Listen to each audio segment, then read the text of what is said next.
ஹாய்ங்க. வாழ்க வளமுடன். நான் வந்து 4:30க்கு என்னுடைய டே வந்து இன்றைக்கி ஸ்டார்ட் ஆச்சு. செவ்வாய்க்கிழமை. நேற்று வந்து நேத்தே பிரம்ம முகூர்த்த விளக்கு ஏற்றிரணும். அதுக்கப்புறம் வெத்தலை தீபம் முருகருக்கு இன்றைக்கி செவ்வாய்க்கிழமை ஏற்றிறேன்னு சொல்லிட்டு மைண்ட் செட் வந்து ஆயிடுச்சு.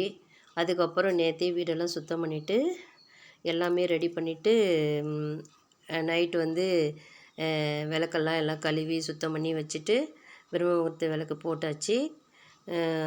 அதுக்கடுத்து வெத்தலை தீபமும் முருகருக்கு ஏற்றிட்டேன். இன்றைக்கி வந்து நெய்வேத்தியமாக வந்து பால், அதுக்கடுத்தது நாட்டு சர்க்கரை, அப்புறம் வாழைப்பழம், தேங்காய்.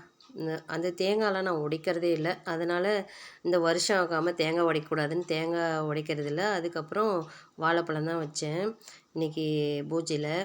நாம் வந்து ஒருத்தரை மன்னிக்கிறதோ இல்லை மறக்கிறதோ அதெல்லாம் தேவையே இல்லை. நம்ம பாட்டுக்கு நம்ம வழியில் போயிட்டாவே நம்மளை வன்மமாக பேசுகிறவங்களாகட்டும் இல்லை மற்றவங்க நம்மளுக்கு பின்னாடி பேசுகிறவங்களாகட்டும் நம்ம வழியை நம்ம பார்த்துட்டு போனோம்னா நம்மளுக்கு எந்த பிரச்சனையும் வராது.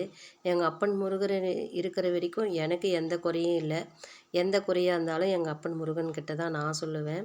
நீங்கள் எந்த மாதிரி நீங்கள் இருப்பீங்கன்ட்டு நீங்களும் கமெண்ட்டில் சொல்லுங்கள். முருகா போற்றி, கந்தா போற்றி. தேங்க்யூ ஃபார் வாட்சிங்.